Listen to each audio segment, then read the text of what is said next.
Hello बच्चों, कैसे हैं आप सभी। उम्मीद करता हूं बहुत बढ़िया। और आज हम पहुंच चुके हैं अपने क्लास नंबर 3 पर। Class number 3 number system class 9th। ठीक है, तो आज हम बहुत सारी डिस्कशन करने वाले हैं। लगभग आपके चैप्टर के मैंने जो भी चीज़ें थी वो कवर कर ली हैं पिछले 2 वीडियो में। तो अगर आपने पिछले 2 वीडियो नहीं देखी है और आप आज से जुड़ रहे हैं तो प्लीज़ पहले उन 2 वीडियोस को देख लीजिए। अच्छा, दूसरी बात ये कि अगर उन 2 वीडियोस में आपको कोई भी प्रॉब्लम है, कोई डाउट है, कोई कॉन्सेप्ट, कोई क्वेश्चन नहीं समझ में आया तो प्लीज़ आप मुझसे पूछ सकते हैं। ठीक है, और आज जो हम करने वाले हैं, आज 1-2 टॉपिक ऐसे हैं जिनको मैंने पहले पढ़ाया है, तो I will refer you that video.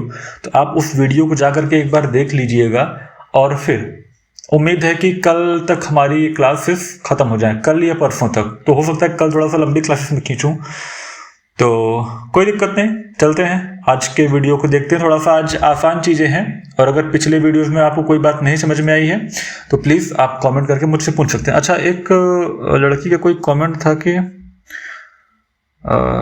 कुछ चीज़ें थी जो उसको नहीं समझ में आई थी। देखो, मैं आपसे ये कहना चाहता हूँ कि अगर आपको कोई बात नहीं समझ में आती है तो आप सिंपल सा एक काम करो, उस वीडियो को 1 से 2 बार और देखो। ठीक है। अच्छा, जैसे आपने कहा कि मैं नेक्स्ट वीडियो में उस चीज को कवर कर लूं, मैं कवर कर सकता हूं, कोई दिक्कत नहीं है, कोई इश्यू नहीं है। बट जैसे ही मैं उस टॉपिक को आज वाले वीडियो में कवर करने की कोशिश करूंगा तो क्या होगा ना, वीडियो की लेंथ बहुत लंबी हो जाएगी। ठीक है, और जैसे ही वीडियो की लेंथ लंबी होगी तो मतलब जो नए बच्चे आएंगे ना, उनके लिए थोड़ा सा प्रॉब्लमेटिक होगा कि यार बार बार वो चीजें आ रही हैं। राइट, तो मैं वो नहीं चाहता हूँ जो है। तो आप 1 से 2 बार वीडियोस और देख लीजिए। अगर आपको फिर भी नहीं समझ में आता है तो प्लीज आप मुझसे पूछ सकते हैं, फिर मैं कोशिश करूंगा कि मैं आपको किसी वीडियो में कवर कर दूं। ठीक है। रियल नंबर क्या होता है, आपकी बुक में था तो मुझे लगा ले लेना चाहिए। आमतौर पर अभी तक हम लोग जो भी चीज पढ़ रहे थे, नेगेटिव, पॉजिटिव, प्लस माइनस की जो भी चीजें थी, रैशनल, इरेशनल, उन सभी को अगर आप एक झोले में भर देंगे ना, that is called real number. ठीक है, सिंपल है, इसमें कुछ बड़ा लॉजिक नहीं है, एकदम आसान सी चीज है। ठीक है, 1 मिनट होल्ड करना।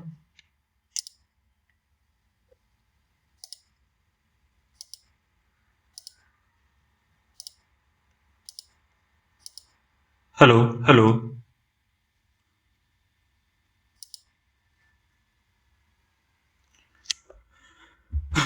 ठीक है, तो रियल नंबर बात समझ में आ गई आपको।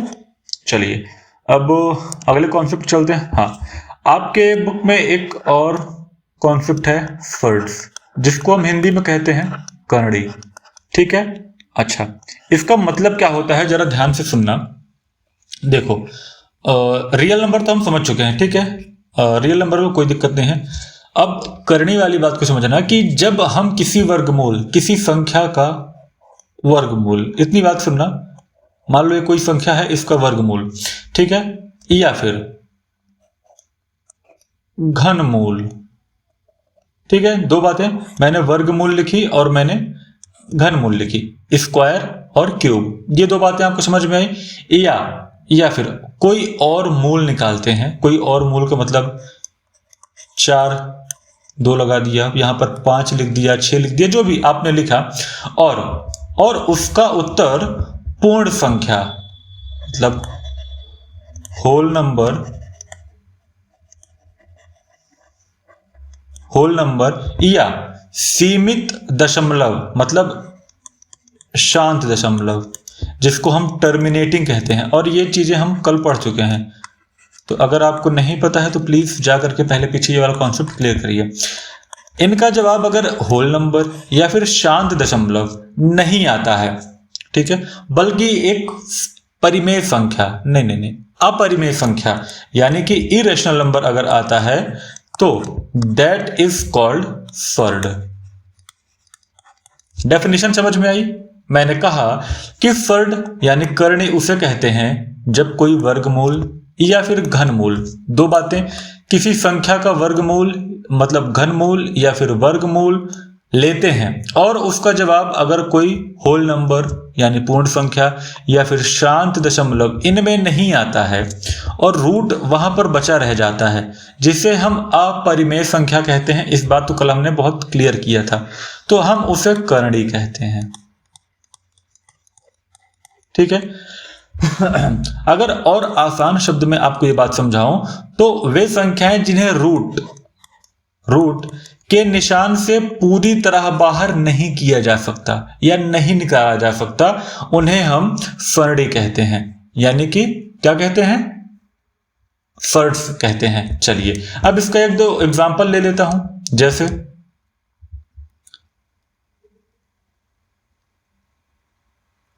जो मैं डेफिनेशन अभी तक बोला था ना उसे लिख लेना। जैसे मैंने लिखा रूट 2 का मतलब क्या होता है बताना जरा। रूट 2 का मतलब क्या होता है, 1.4142 ऐसे। ये टर्मिनेटिंग नहीं है, ये नॉन टर्मिनेटिंग है, इसलिए ये क्या है, सर्ड है। ठीक है। रूट 3 इसका भी जवाब आपको मिलेगा, ये भी एक सर्ड है। मगर रूट 4 इसका जवाब आपको किस में मिल जाएगा, होल नंबर में, यानी कि रूट 2 रूट खत्म करके बाहर 2 निकाल देगा। ठीक है, ये सर्ड नहीं है। ये बात समझ में आ गई, कर्णी। ठीक है। अब कर्णी के धनात्मक ये नियम लिख रखे हैं। अगर यदि a और b धनात्मक वास्तविक संख्याएं हैं, वास्तविक माने रियल नंबर, ठीक है, तो पहला रूल देखो, रूट के अंदर कोई नंबर लिखी हो और बीच में मल्टीप्लाई हो, रूट b, ठीक है, तो उसको आप ऐसे लिख सकते हैं। ठीक है। या फिर अगर कोई नंबर ऐसे लिखी है 2 गुणे 3, तो आप उसको रूट 2 गुणे रूट 3 ये करके लिख सकते हैं। ठीक है। अब ये चीज बिल्कुल प्रैक्टिस से आएगी, बिना ऐसे नहीं आ जाएगी। ठीक है। तो यहां पर वही सारी बातें मैंने लिख रखी हैं। दूसरा क्या कह रहा है, भाग वाला, कि अगर सेम रूट है, यानी कि अगर स्क्वायर ही है 2 का भी और नीचे भी स्क्वायर ही है किसी भी नंबर का, 3 का, तो आप इसको ऐसे लिख सकते हैं, रूट के अंदर a b, माने कि 2/3। ये बात समझ में आई। चलिए तो एकदम समझते जाना, कोई दिक्कत नहीं होनी चाहिए। अब तीसरी बात क्या कह रहा है, अगर ब्रैकेट के अंदर रूट a है, बीच में प्लस का साइन है, देखो गुणा का और प्लस का, इन दोनों बातों को बहुत ध्यान रखना, और ब्रैकेट एक बंद है, root a plus root b, और दूसरे ब्रैकेट में root a minus root b, तो वो बाहर निकल करके क्या आ जाएगा, a माइनस b। ठीक है। अगर वही चीज अंदर लिखी है a, मतलब a के ऊपर रूट नहीं है, प्लस रूट b, यानी कि कोई एक नंबर परिमेय है और एक नंबर अपरिमेय है, और वहीं पर एक नंबर परिमेय है और फिर एक नंबर अपरिमेय है और बीच में माइनस है, तो आपको जवाब क्या मिलेगा, a² माइनस b। ये वाली बात समझ में आई। पांचवा क्या कह रहा है कि अगर ब्रैकेट के अंदर root a plus root b है, फिर दूसरे ब्रैकेट के अंदर root c plus root d है, ठीक है, तो ये नियम क्या बन जाएगा, रूट के अंदर a और c, इसका और इसका मल्टीप्लाई, फिर प्लस करके रूट के अंदर a और d, फिर प्लस करके b और c, फिर प्लस करके b और d। अभी हम इसके ऊपर बहुत सारे क्वेश्चंस करेंगे, तो उनमें हमको ये नियम फॉर्मूला समझ में आ जाएंगे। अब यहां पर हम क्या करेंगे, अगर ब्रैकेट के अंदर रूट में a है प्लस रूट में b है और उसका होल स्क्वायर है, तो ये क्या बनकर बाहर आएगा, a plus b plus 2ab। ठीक है, a² plus b² plus 2ab, ये वाला कॉन्सेप्ट निकल करके बाहर आएगा। एक दो बातें और हैं जो मैं आपको और बता देता हूं, 1 मिनट। सर्ड का ही है, हाँ ये तो मैंने बता दी है, भाग वाला भी बता दिया है। अच्छा, ये वाली बात समझना, जरा इसको लिख लेना कहीं पर, 1 मिनट लिखने की जगह ही नहीं है। ये वाले फॉर्मूले का भाई स्क्रीनशॉट ले लेना। अच्छा, ये चीजें आपकी बुक में भी लिखी होंगी क्या, लिखी हैं, ठीक है। तो यहां पर अब एक बात और लिखना, क्या कह रहा हूं, अगर रूट है, रूट के अंदर a है, ठीक, और इसकी पावर कुछ भी है, तो और इसके बाहर अगर ये वाली नंबर और ये वाली नंबर मैच कर रही है तो ये बाहर निकल करके सिर्फ ये आएगा, मतलब ये जो वैल्यू है ना ये बाहर सेम निकल करके आएगी। ठीक है, उदाहरण के तौर पर देखो, अगर 5 का स्क्वायर है, ये रूट का मतलब बाय डिफॉल्ट इसका मतलब स्क्वायर होता है और बाहर भी स्क्वायर है, ये और ये सेम है तो बाहर वैल्यू क्या निकल करके आएगी 5। ठीक है, अगर 3 8 कर दूं, ठीक है, और इसका भी क्यूब कर दूं तो बाहर वैल्यू क्या निकल करके आएगी 2। ठीक है, नहीं सर 8 निकल करके आएगी, कहा ये नंबर बाहर आएगी, इसलिए मैंने 2 लिखा कि कहीं तुम ऐसा ना कर दो 8 आएगी। अरे लिख जा भाई। ठीक है, ये बात समझ में आई। चलो एक और बात समझा देता हूं।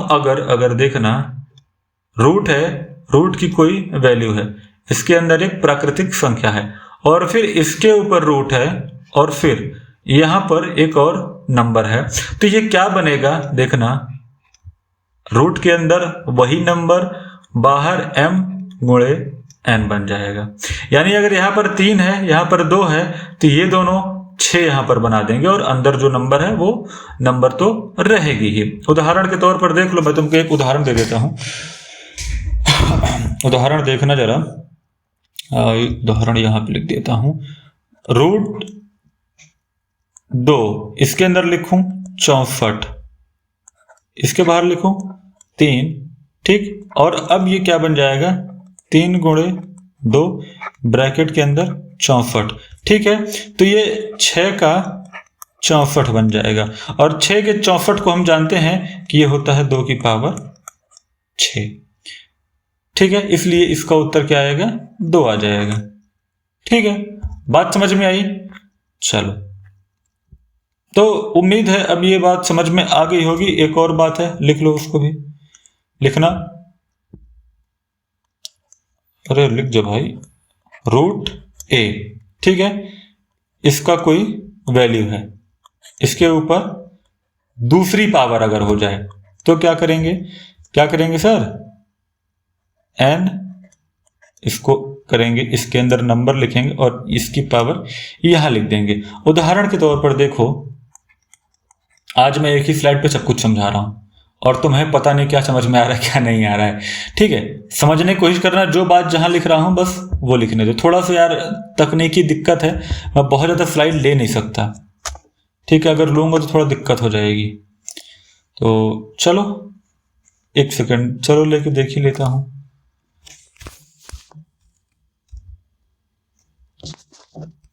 एक मिनट रुकना, बने रहो लाइन पर।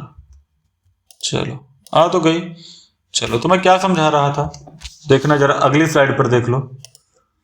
अगली स्लाइड पर देखो, मैंने लिखा था इसके अंदर a, इसका ये और इसकी पावर अगर कुछ और। पहले हमने देखा था कि भाई अगर ये और ये सेम है तो वैल्यू बाहर आ जाती है, पर अगर मैं ये कहूं कि ये अलग हो और ये अलग हो तब हम क्या करेंगे, तो करेंगे रूट के अंदर a रहेगा, बाहर वही वैल्यू रहेगी और क्या हो जाएगा, इस a की पावर m हो जाएगी।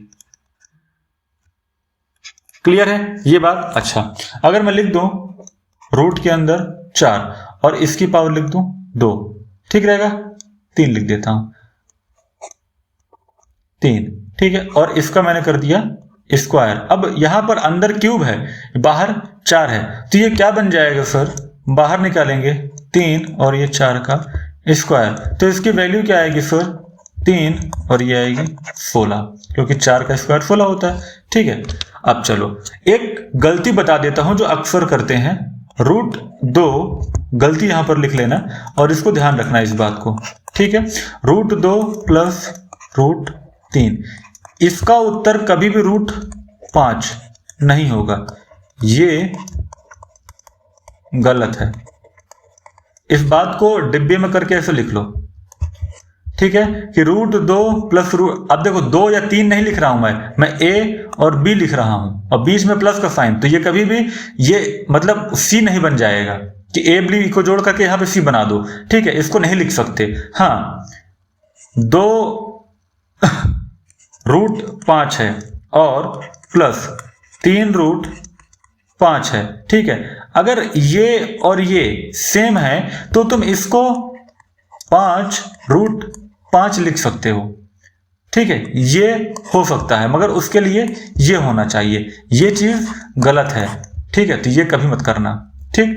अब करनी वाली बात समझ में आई। करनी के बाद हमारा अगला टॉपिक है रैशनलाइजिंग द डिनोमिनेटर। इसका मतलब ये है कि हर का, यहां पर मैंने लिख रखा हर का परिमेयकरण, ठीक है। P/Q, ऊपर वाले को कहते हैं अंश, नीचे वाले को कहते हैं हर। इसी हर के परिमेयकरण की बात कह रहा है। मतलब ये कह रहा है कि अगर मैं नीचे लिख दूं √2 और ऊपर लिख दूं 1, ठीक, तो इसको परिमेय नंबर में कन्वर्ट करके दिखाओ, परिमेय नंबर में बदल करके दिखाओ, ये कह रहा है। और इसी को कहते हैं हर का परिमेयकरण, ठीक है। ये बात समझ में आई। अब देखो इसमें लिखा रखा है जब किसी भिन्न के हर डिनोमिनेटर में कोई अपरिमेय संख्या जैसे √a लिखी हो तो उसके अंश और हर में एक उपयुक्त संख्या से गुणा करके हर को परिमेय संख्या में बदलने की प्रक्रिया को हर का परिमेयकरण कहते हैं। ये बात समझ में आई। जैसे 1/√2, जैसे मैंने यहाँ पे 1/√2 लिखा, तो √2 को हटाने के लिए √2 का मल्टीप्लाई, ऊपर भी √2 का मल्टीप्लाई, और ऊपर √2 हो जाएगा और नीचे 2 हो जाएगा, ठीक है। इसको, अब ये एक रैशनल नंबर है, इरेशनल से रैशनल में कन्वर्जन को हर का परिमेयकरण कहते हैं। उम्मीद है ये बात समझ में आई होगी। जैसे अगर 1/a + √b लिखा हुआ, अभी आगे बहुत सारे सवाल आएंगे तो तुम्हारे लिए कंफ्यूजन ना हो। अगर 1/a + √b लिखा है तो तुम इसको क्या करोगे, a - √b से नीचे मल्टीप्लाई, a - √b से ऊपर मल्टीप्लाई, ठीक है। फिर सारे सवाल का सॉल्यूशन होगा। तो थर्ड रियल नंबर और अब हर का परिमेयकरण, ये 2-3 टॉपिक तुम्हारे जो बड़े महत्वपूर्ण टॉपिक थे वो मैं क्लियर कर दे रहा हूं। अच्छा, अगला टॉपिक क्या है? अगला टॉपिक क्या है? ये है लॉज ऑफ एक्सपोनेंट। इसकी मैंने एक डेडिकेटेड अलग से पूरी वीडियो ही बना रखी है, उसमें कोई 9th कोई 10th नहीं है, उसमें यही सारी बातों को मैंने बहुत अच्छे से एक्सप्लेन कर रखा है कि क्या बात क्यों हो रही है, कैसे हो रही है, ठीक है। ये सारे रूल हैं लॉज ऑफ एक्सपोनेंट के, और इस पर जो आपकी एक्सरसाइज बेस्ड है 1.5, ठीक, उन सारे सवालों को हम करेंगे। तो मैंने आज उनके सारे सवाल नहीं लिए क्योंकि मुझे पता था कि आपने वीडियो देख नहीं रखी है, तो मैं कह रहा हूं कि आप जाइए फाउंडेशन बैच वाली प्लेलिस्ट में और वहां पर देखिए लॉज ऑफ एक्सपोनेंट का एक पूरा अलग वीडियो है, उसमें कुछ और बात नहीं हुई है, सिर्फ लॉज ऑफ एक्सपोनेंट की बात हुई है, ठीक है। तो आप उसको उठाइए और उस पूरी वीडियो को देख लीजिए, ठीक है। मैं उसका लिंक नीचे डिस्क्रिप्शन में भी डाल दूंगा ताकि आप देख पाए जो है, ठीक है। ये जितने भी नियम लिखे हैं ना कि अगर बेस सेम होगी तो पावर का क्या करना है, मल्टीप्लाई में है, अगर बेस सेम होगी तो भाग में क्या करना है, अगर ऐसे लिखा हुआ है तो क्या करना है, a की पावर 0 का मतलब 1 क्यों होता है, a की पावर अगर माइनस में है तो हम कैसे लिख देते हैं a और b, और फिर उसका कोई स्क्वायर है तो फिर हम कैसे लिखते हैं, a b की पावर ये है तो ये कैसे लिखेंगे, a की पावर mn है तो फिर ये कैसे बनाएंगे। तो ये जो रूट में बन करके निकल करके आता है ना कि ये n यहां पर आ गया और m बाहर चला गया, ये सारी बातें मैंने वहां पे आपको डिटेल से समझा रखी है।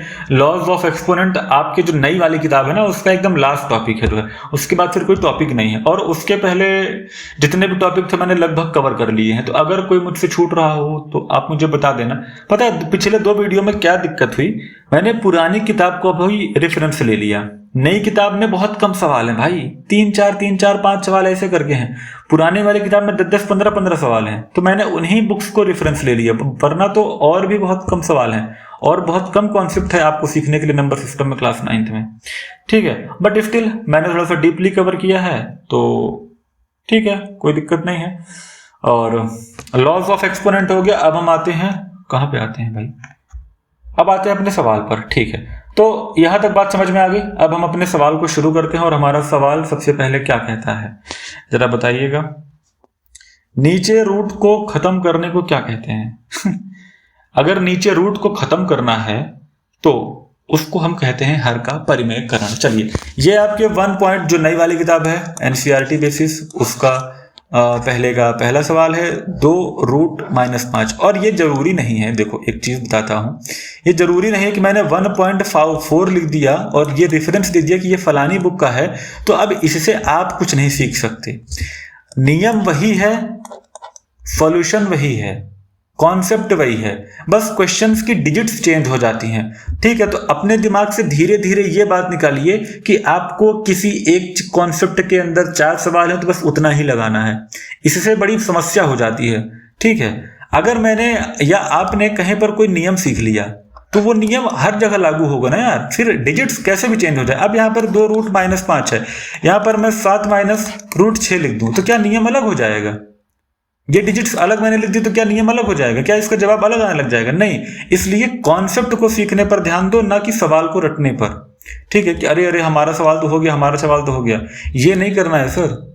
आपका सवाल नहीं हुआ, आप कॉन्सेप्ट सीखिए और कॉन्सेप्ट सीख जाएंगे तो सवाल फिर कैसा भी हो, कहीं से भी हो, आप हर एक सवाल को लगा लेंगे। ठीक है, अब क्या मैं बार बार 9, 10, 11, 12 किताब थोड़े पढ़ता हूं, मैंने एक बार कॉन्सेप्ट सीख लिया, अब उस कॉन्सेप्ट के बेसिस पे कभी भी कोई भी सवाल आता है तो मैं लगा लेता हूं, कोई दिक्कत नहीं होती। चलिए, पहला सवाल क्या कह रहा है, आपसे पूछ रहा है कि बताइए नीचे दी गई संख्याओं में कौन कौन परिमेय है या कौन कौन अपरिमेय है। मतलब इसमें पूछ रहा है कि परिमेय और अपरिमेय संख्या कौन सी है। चलिए, आपको मैंने कल नियम बताए थे, परिमेय, माइनस, प्लस, अपरिमेय, ये सारी बातें मैंने कल बताई थी। अगर आपने उसको नहीं पढ़ा तो प्लीज जाकर के पढ़ लीजिए, नहीं तो ये सवाल आपको बिल्कुल समझ में नहीं आने वाला है। चलिए, पहले सवाल का जवाब क्या होगा बताना जरा। अगर किसी परिमेय संख्या में किसी अपरिमेय संख्या को घटाया जाए तो क्या जवाब होगा जरा बताना। तो ये इरेशनल नंबर होगा। इसके पीछे का कारण क्या है जरा बताना। 2 एक परिमेय संख्या है, √5 एक अपरिमेय है। नियम कहता है कि परिमेय संख्या को, परिमेय संख्या और एक अपरिमेय संख्या का अंतर अगर घटाओगे तो हमेशा अपरिमेय संख्या मिलेगी। हमने कल ही पढ़ा था, एक्सेप्शन केवल 0 होता है। ठीक है, अगर 0 में से अगर आप कुछ करते हैं तो फिर आपको रेशनल नंबर मिल जाती है। ठीक है, इसीलिए वो हमेशा वाला सवाल गलत था कल। ठीक है, चलो दूसरा बात क्या कह रहा है, ये क्या है, परिमेय है कि अपरिमेय है बताना जरा। 3 प्लस ब्रैकेट में √3 माइनस √3। अच्छा, अब इसको जब हल करेंगे तो कैसे करेंगे सर बताना जरा। 3 क्या करेंगे, प्लस √23 माइनस √23। अब प्लस में √23 है, माइनस में √23 है, क्या मैं इसको काट दूं क्या? अगर काट देंगे तो बचेगा सिर्फ 3, और 3 क्या होता है, एक रेशनल नंबर। ठीक है, तो हमारा दूसरे सवाल का जवाब क्या होगा, रेशनल नंबर। ये तीसरा है √2 7 ठीक है, अब इसका जवाब क्या होगा जरा देखना। तो कह रहा है क्या करेंगे, अंश ऊपर और हर नीचे दोनों में √7 है, इसलिए 7 से 7 कट जाएगा, और अगर कट जाएगा तो फिर क्या बचेगा, 2/7। और अगर 2/7 बचेगा तो p/q के फॉर्म में है ये, और q 0 के बराबर है भी नहीं, तो ये क्या है, एक रेशनल नंबर है। क्लियर हुई बात। 1/√2, ये तो मैंने अभी करवाया था। अगर मैं इसको 1/√2 को यार इसका परिमेयीकरण अभी कर रहे थे ना, जो है कि √1/√2, अभी पिछले जस्ट पिछली स्लाइड में मैंने बताया था, है तो कैसे किए थे। तो अभी तो ये अपरिमेय है ना, अपरिमेय संख्या है ये। क्यों है, क्योंकि नीचे √2 लिखा हुआ है सर,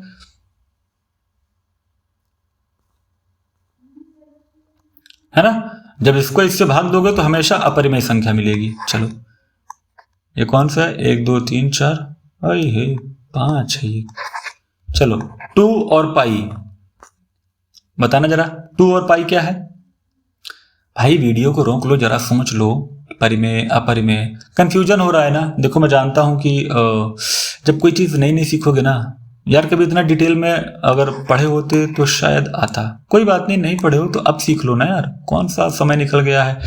2 और पाई, ठीक है। अगर मैं पूछूं कि इसमें परिमेय और अपरिमेय कौन है, तो आपको पहले पता है कि भाई 2 तो परिमेय है पर पाई अपरिमेय है। पाई अपरिमेय संख्या क्यों है आप ये भी जानते हैं जो है। और अगर जब इन दोनों का मल्टीप्लाई होगा तो आपको पता है कि एक अपरिमेय संख्या मिलेगी। ये मैंने कल के नियम में बताया था ना। चलिए, तो हमारा ये सवाल क्लियर हुआ। चलो अच्छा, निम्नलिखित व्यंजकों में से प्रत्येक व्यंजक को सरल कीजिए। अब ये आपके वही सर्ट्स वाले नियम पर आधारित है। चलिए पहला सवाल क्या कहता है, मैं यहां पर कुछ स्लाइड ले लेता हूं, अदरवाइज यहां पे एकदम खिचड़ी पक जाएगी भाई। एक मिनट।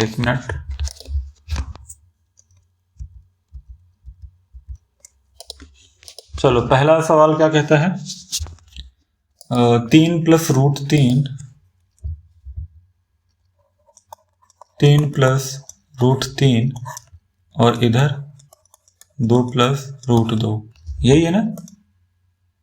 हाँ, 3 प्लस रूट 3 ब्रैकेट में 2 प्लस रूट 2। अब बताओ यहां पर हम क्या करेंगे, यहां हम वितरण नियम, बांटने वाला नियम याद है? अभी पिछले ही जब मैं रूल बता रहा था तो मैंने बताया था ये a प्लस बी, मतलब एक रेशनल थी एक इरेशनल थी। जरा मैं आपको वो रूल दिखा देता हूं, कहां गया रेशनल, है ये कहीं यहीं पर है, ये रहा। एक रेशनल है एक इरेशनल है, एक रेशनल है और एक इरेशनल है, ठीक है? चलें सॉल्व करें, या तो ये वाला देखो जरा, अरे भाई ये अब देखो यही है वितरण नियम, कहां गया? अब इसको सॉल्व करें, इसको सॉल्व कर लोगे कि करूं? चलो करते हैं। क्या करेंगे, पहले 3 का गुणा दूसरे ब्रैकेट से करेंगे, इसका गुणा इससे करेंगे, तो क्या जवाब आपको मिलने वाला है? चलो 3 गुणे 2 प्लस रूट 2, ठीक है? तो क्या आएगा, 3 दूनी 6 प्लस 3 रूट 2, ये मिलेगा। इसका गुणा जब इससे करें, अब इसका गुणा इससे करो, रूट 3, ठीक है? तो 2 प्लस रूट 2 ऐसे अलग अलग करके कर लो तो आसानी हो जाएगी। तुम्हारे लिए ही कर रहा हूँ आसानी, नहीं तो सीधा सीधा करके काम खत्म कर देते हैं, है ना? तो रूट 3 का इसमें करोगे तो 2 रूट 3, यही आएगा, पक्का ना? अब उसके बाद और ये बन जाएगा प्लस में रूट 6। अब रूट 6 कैसे बन गया? अब मैंने बताया था शुरू में नियम, अंदर अंदर बाहर मल्टीप्लाई होकर के एक रूट के अंदर आ जाएंगे, रूट 6, ठीक है? अब सबको जरा एक साथ लिखो, सबको एक साथ लिखने पर क्या कह रहा है, ठीक है? 6 प्लस क्या है, 3 root 2 plus 2 root 3 plus root 6, हो गया, खत्म, यही है आपका उत्तर। इतना कंफ्यूजन क्यों है सर? चलें अगला सवाल क्या है सर, जरा देखना तो बताना। अगला सवाल कहता है 3 प्लस रूट 3, 3 माइनस रूट 3। अभी इसका नियम बताया था, 3 प्लस रूट 3 और 3 माइनस रूट 3। अब इसको कैसे सॉल्व करेंगे? अभी जस्ट मैंने इसका उत्तर बताया था कि यो कैसे सॉल्व करेंगे, ठीक है? कैसे होगा सर बताना जरा। अगर मैं इसको कर दूं a बराबर 3 और b बराबर रूट 3, ठीक? नियम देखना, नियम के हिसाब से सॉल्व करना, ठीक है? अब मैं यहां पर फॉर्मूला क्या लगाता हूं, a plus B A minus B, यानी कि A square minus B square, ठीक है? अगर ये करूं तो क्या रखेंगे, अब सूत्र में रखने पर, सूत्र कहाँ है हमारा, ये है, ठीक है? तो क्या करें अब बताना जरा, 3 का स्क्वायर माइनस रूट 3 का स्क्वायर, अब ये क्या हो जाएगा सर, 3 का वर्ग होता है 9 और माइनस रूट 3 का वर्ग होता है 3, ये आ जाएगा बराबर में 6, ठीक है? दूसरा हो गया। अब तीसरा क्वेश्चन क्या कहता है, रूट 5 प्लस रूट 2 का स्क्वायर, देखना चला, रूट 5 प्लस रूट 2 का स्क्वायर।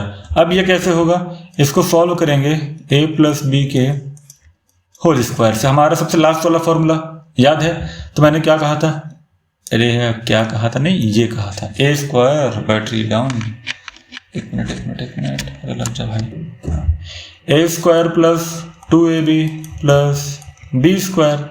ठीक है, चलो सॉल्व कर लेते हैं। कैसे होगा, a बराबर √5, इसको a मान लो, इसको हट जा b मान लो। अब इसको सॉल्व कैसे करेंगे जरा बताना तो। √5 का स्क्वायर प्लस 2 गुणे √5 गुणे √2 गुणे, अब किसका स्क्वायर होगा, √2 का स्क्वायर। तो ये क्या निकल करके बाहर आएगा, √5 का बाहर निकल करके आएगा 5 प्लस 2 √10, 5 दूनी 10 हो जाएगा, गुणे 2 का 2 हो जाएगा। और ये अंतिम में क्या बनेगा सर, 5 2 7 प्लस 2 √10, यही होगा आपका जवाब, आंसर। ठीक है, क्वेश्चन नंबर अगला क्या कहता है सर, क्वेश्चन नंबर अगला कहता है रूट में माइनस, एक सेकेंड, हाँ अगला क्वेश्चन क्या कहता है, रूट में 5 माइनस रूट में 2, एक ब्रैकेट, रूट में 5 प्लस रूट में 2, ये दूसरा ब्रैकेट। अब अगर इसको हल करेंगे तो कैसे, अगेन वही फॉर्मूला, ए स्क्वायर माइनस बी स्क्वायर वाला, तो सॉल्व करो, √5 का स्क्वायर माइनस √2 का स्क्वायर। ठीक है, अब इसको 5 में से 2 चला जाएगा तो 3 आपका जवाब आ जाएगा। ठीक है, चलिए ये वाली बात समझ में आ गई। चलो अब ये जरा क्वेश्चन देखना, उम्मीद है कि पिछले चारों क्वेश्चन समझ में आए होंगे। सॉल्व करोगे नियम के हिसाब से, 1-2 बार समझोगे तो अपने आप सारी बातें समझ में आने लग जाएंगी। बहुत ज़्यादा कुछ उसमें करना नहीं है, बस रूल सीखना है और रूल के हिसाब से उसका स्क्वायर गुणा भाग याद करते रहोगे ना तो होता जाएगा। ठीक है, चलो ये कह रहा है कि संख्या रेखा पर रूट में 9.3 को निरूपित करना है। अब देखो यहाँ पर स्क्रीन पे ना एक तो स्केल नहीं है और उसके बाद गोला प्रकार वगैरह कुछ नहीं है, बट मैंने इमेज बनाई है ऐसी, और ये है जो आपका मतलब रूट में 9.3 का लगभग 3.5 मान होगा। ठीक है, यहाँ से यहाँ तक हम 9.3 की एक लाइन खींचेंगे, ऊपर लाइन खींचेंगे, और इसके बारे में मैंने कल बहुत डिटेल में डिस्कस किया था। ठीक है, अब जब डिटेल में डिस्कस किया था तो आज फिर से भाई सारे क्वेश्चंस आ रहे हैं। तो एक नंबर लाइन लीजिए, उस पर मैंने आपको बताया था कि क्या चीज कैसे करनी है, उन सभी को वैसे ही करिए, एकदम फटाफट से आपका जवाब आता जाएगा। इसको बस रिप्रेजेंट करना है, इसमें कोई जवाब नहीं निकालना है। इसको मतलब आपको आना चाहिए कि गोला प्रकार चलाएं, कैसे चलाएं, कहाँ घुमाएं। ठीक है, बात समझ में आ रही है। अब यहाँ पर स्क्रीन में थोड़ा सा मेरे लिए दिखाना मुश्किल हो रहा है कि मैं कैसे लाइन खींचूं, कैसे ये करूं, फिर यहाँ से ये घुमाऊं, वो घुमाऊं। ठीक है, चलो इसलिए मैंने एक इमेज लगा दी है, इसको आप स्क्रीनशॉट इसका ले लो, ये स्क्रीनशॉट इसका ले लो। ठीक है, तो आपको चीजें क्लियर रहेंगी और इसी को देख करके आप चीजों को समझ लो। ये है Q, ये है N, ये 9.3 से 10.3 का एक यूनिट हमने मान रखी है। ठीक है, अब यहाँ पर A है, यहाँ से एक लंब खींच रखा है A और P, जिसका मान है रूट में 9.3। यहाँ पर O हमने माना है, यहाँ से जो सर्कल खींचा है 10.3, ये है 9.3। समझ गए। चलो अगला सवाल क्या है, अगला सवाल अगेन वही है कि संख्या रेखा पर रूट में 5.26 को रिप्रेजेंट करना है। ठीक है, अब क्वेश्चन नंबर 6 क्या कह रहा है, निम्नलिखित के हरों का परिमेयकरण कीजिए। तो रिप्रेजेंट करने वाला सवाल तो आप लोग कर लोगे, आप लोग के लिए थोड़ा सा आसान है। चलो अब जो क्वेश्चन ये आ गया है ये आपके लिए बहुत आसान है, आप कर भी लेंगे। अब करने के लिए बस थोड़ा सा वो चीजें चाहिए। चलो अगर चलें शुरू करें। रूट में 1 अरे रूट नहीं 1/√7, मेरा दिमाग मतलब देख रहे हो। अब ये क्या है, तो 1/√7, √7 का नीचे गुणा कर दो, √7 का ऊपर गुणा कर दो, ये √7/7 आ जाएगा। ठीक है, ये हो गया हरों का परिमेयकरण। नीचे जो रूट था उसको आपको खत्म करना है और उसी रूट को खत्म करने की प्रक्रिया को हरों का प्रमेयकरण यानी कि डिनोमिनेटर का रैशनलाइजेशन कहते हैं। ठीक है, चलो अगला क्वेश्चन क्या कह रहा है, 1/√7 माइनस √6। तो क्या करेंगे, 1/√7 माइनस √6, ठीक है। इसमें गुणा किस चीज का करेंगे, प्लस वाले का, √7 प्लस √6 और ऊपर भी √7 प्लस √6। क्या निकल करके ये आएगा बाहर, जरा बताना तो। ऊपर आएगा √7 प्लस √6 और नीचे क्या आएगा, नीचे कौन सा फॉर्मूला लगेगा, याद है ना, अभी अभी जस्ट करवाया था ये a minus B a plus B. तो √7 का स्क्वायर मतलब 7 आएगा, प्लस माइनस क्या हो जाएगा, बताना जरा, 6 आ जाएगा ना सर। तो 7 और 6 कितना आएगा, अरे प्लस लगाया, माइनस होगा, 7 में से 6 जाएगा तो 1 आ जाएगा। अब √7 प्लस √6 बटे 1, ठीक है, ये आपके उत्तर का जवाब होगा। अब इसको आप अंततः √7 प्लस √6 ये भी लिख सकते हैं, ठीक है। चलो अगला क्वेश्चन क्या कह रहा है, अगला क्वेश्चन क्या कह रहा है,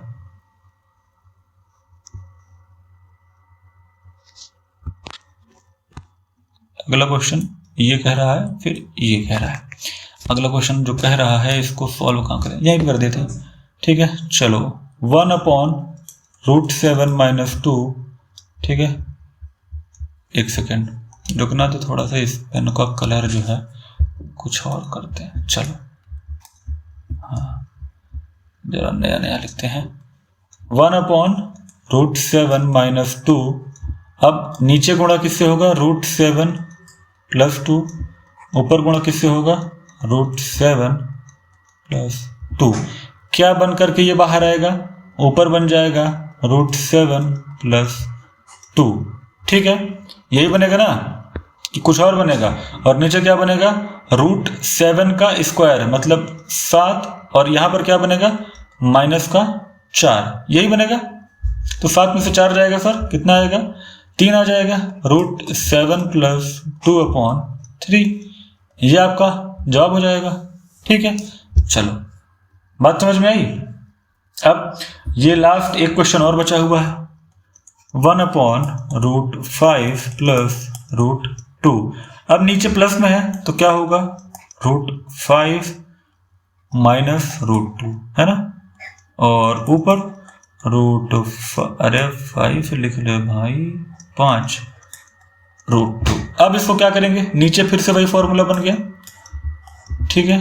तो ऊपर क्या आ जाएगा, √5,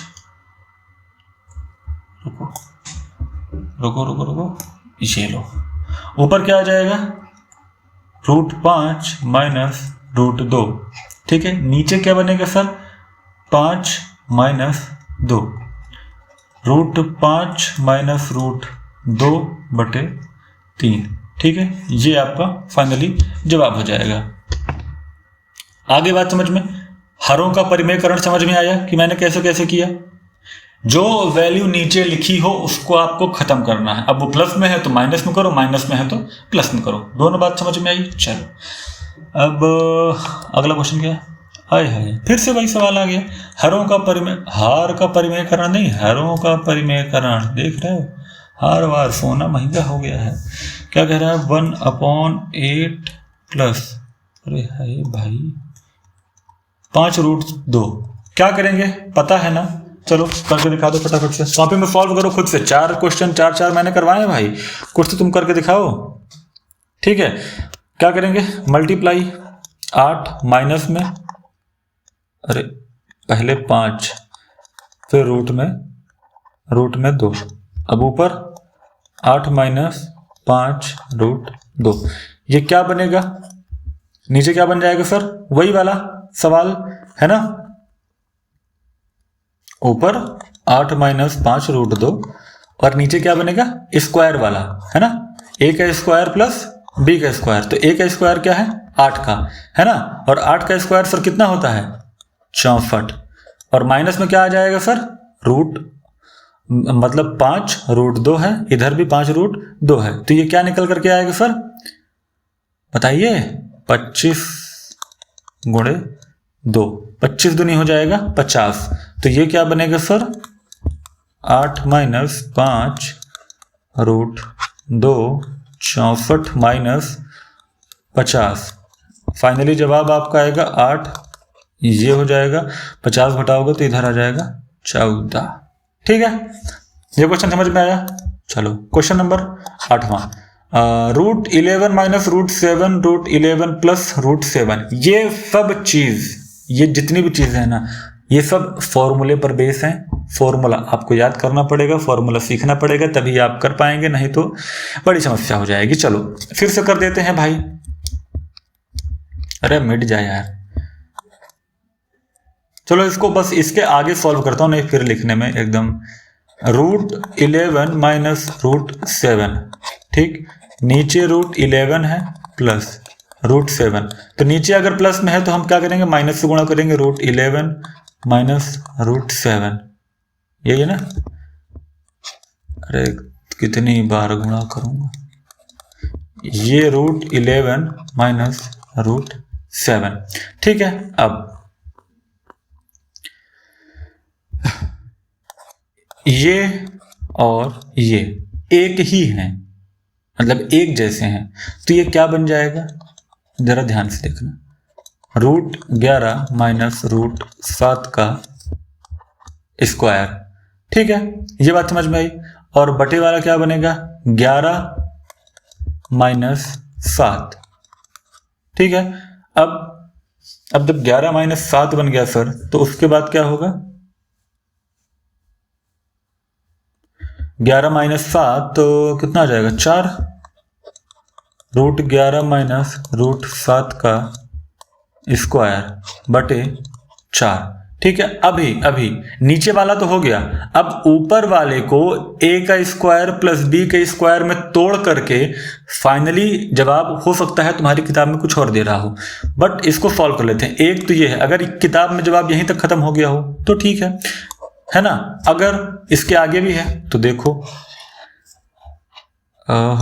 चलो अब ये मैं ऊपर वाले को सॉल्व कर रहा हूं, नीचे वाले का हो गया, हर का परिमेयकरण करना था वो मैंने कर दिया। ठीक है, अब ऊपर वाले को सॉल्व करते हैं। तो a का स्क्वायर, आगे क्या होगा सर, आगे क्या होगा, -2 11 7, आगे क्या होगा सर, प्लस रूट 7 का स्क्वायर। ठीक, इसका जवाब क्या आएगा सर, 11 माइनस 11 सते 77, 77 दूनी कितना होता है, 2 गुणे 77 प्लस 7। जरा इसको करना तो 11 माइनस 2 सते 14, 4 हासिल लगे, 7 दूनी 14, 15 प्लस 7, ये आएगा सर। अरे यार ये क्या कर दिया, देखो, अरे ये रूट के अंदर चला जाएगा भाई, बस इतना ही होगा। 2 गुणे, अब ये 2 रूट 77 हो जाएगा। ठीक है, तो 11 और 7 कितना हो जाएगा, 7 का 18, 18 माइनस 2 रूट 77 बटे कितना था, 4। ठीक है,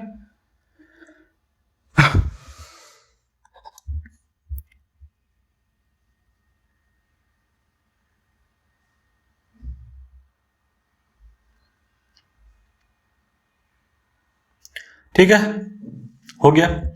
चलिए अगला क्वेश्चन क्या कहता है, 2 प्लस रूट 3 2 माइनस रूट 3। अब इसको कैसे सॉल्व करेंगे, अगेन अब उम्मीद है कि आप सॉल्व कर लेंगे। अब इसको क्या करवाऊं भाई, 2 रूट 3 2 माइनस रूट 3। अब नीचे 2 प्लस रूट 3 का गुणा और ऊपर 2 प्लस रूट 3 का गुणा। अब ये दोनों चीज सेम हो गई। ठीक है, अब ये बन जाएगा, क्या बन जाएगा, 2 प्लस रूट 3 का होल स्क्वायर बटे में क्या बनेगा, ये 2 दूनी 4 हो जाएगा, और उसके बाद क्या हो जाएगा सर,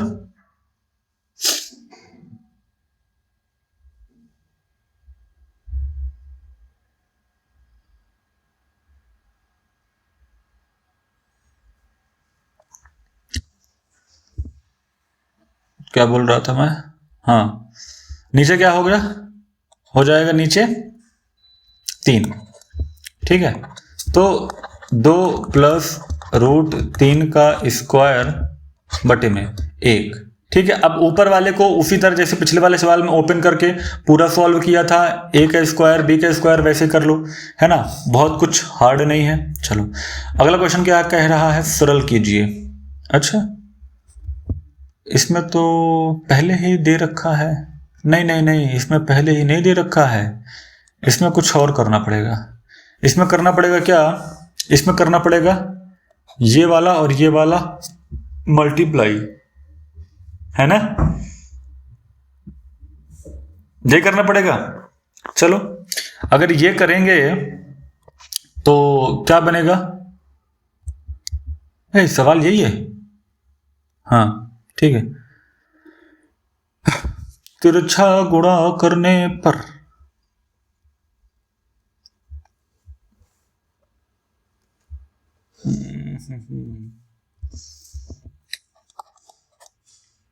क्या होगा इसका, root 3 root 2 root 3 root 2 root 3 minus root 2 root 3 minus root 2। चलो करते हैं इस सवाल का जवाब, ठीक। तिरछा गुणा करने पर ऊपर क्या आएगा, तिरछा गुणा करने पर इसमें एलसीएम लेना पड़ेगा अपन को, और एलसीएम जब लेंगे तो ऊपर क्या बनेगा, रूट 3 प्लस रूट 2 का स्क्वायर, यही है ना बीच में प्लस ये, और इधर बनेगा रूट 3 माइनस रूट 2 का स्क्वायर, ठीक। और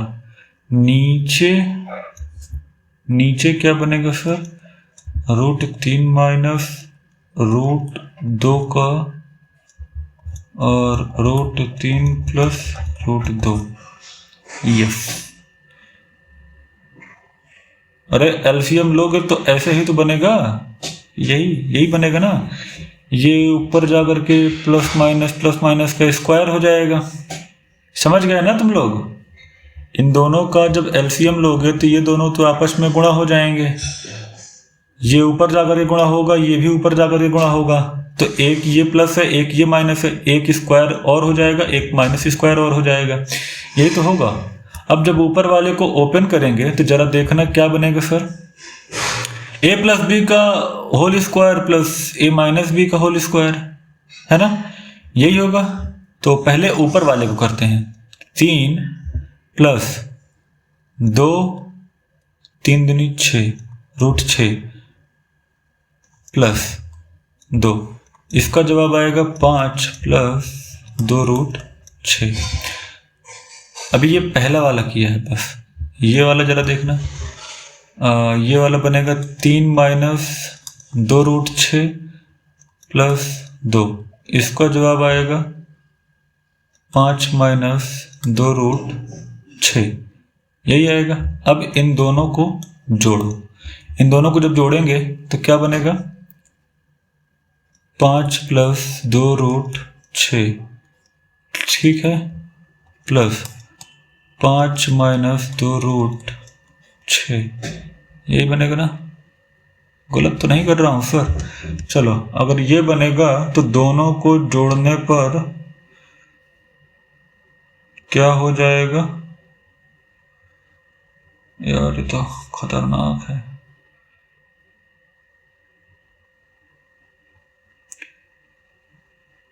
यार एक बात बताओ, अगर इन दोनों को जोड़ेंगे तो ये और ये कट भी तो जाएगा, 5 और 5 बचेगा, अरे वाह, 5 और 5 10 आ जाएगा।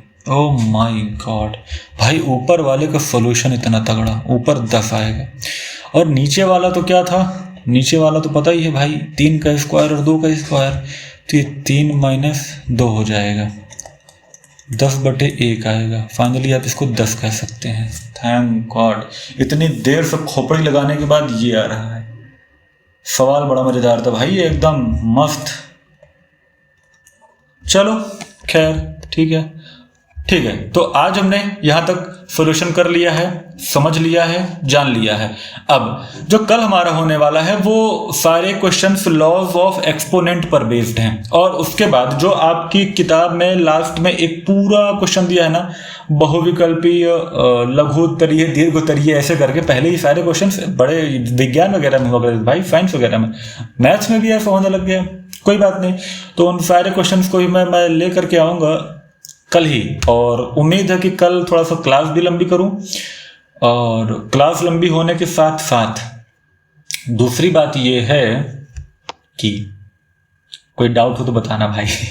यही है, ठीक है। चलो, आज सब कुछ समझ में आया। सवाल थोड़ा सा मजेदार थे यार, मेरी तो खोपड़ी खराब हो जाती है। चलो, अच्छा है, तुम भी अपनी खोपड़ी खराब करो, और वो नंबर संख्या रेखा वाला वो जरूर कर लेना, ठीक है, कोई दिक्कत नहीं होनी चाहिए।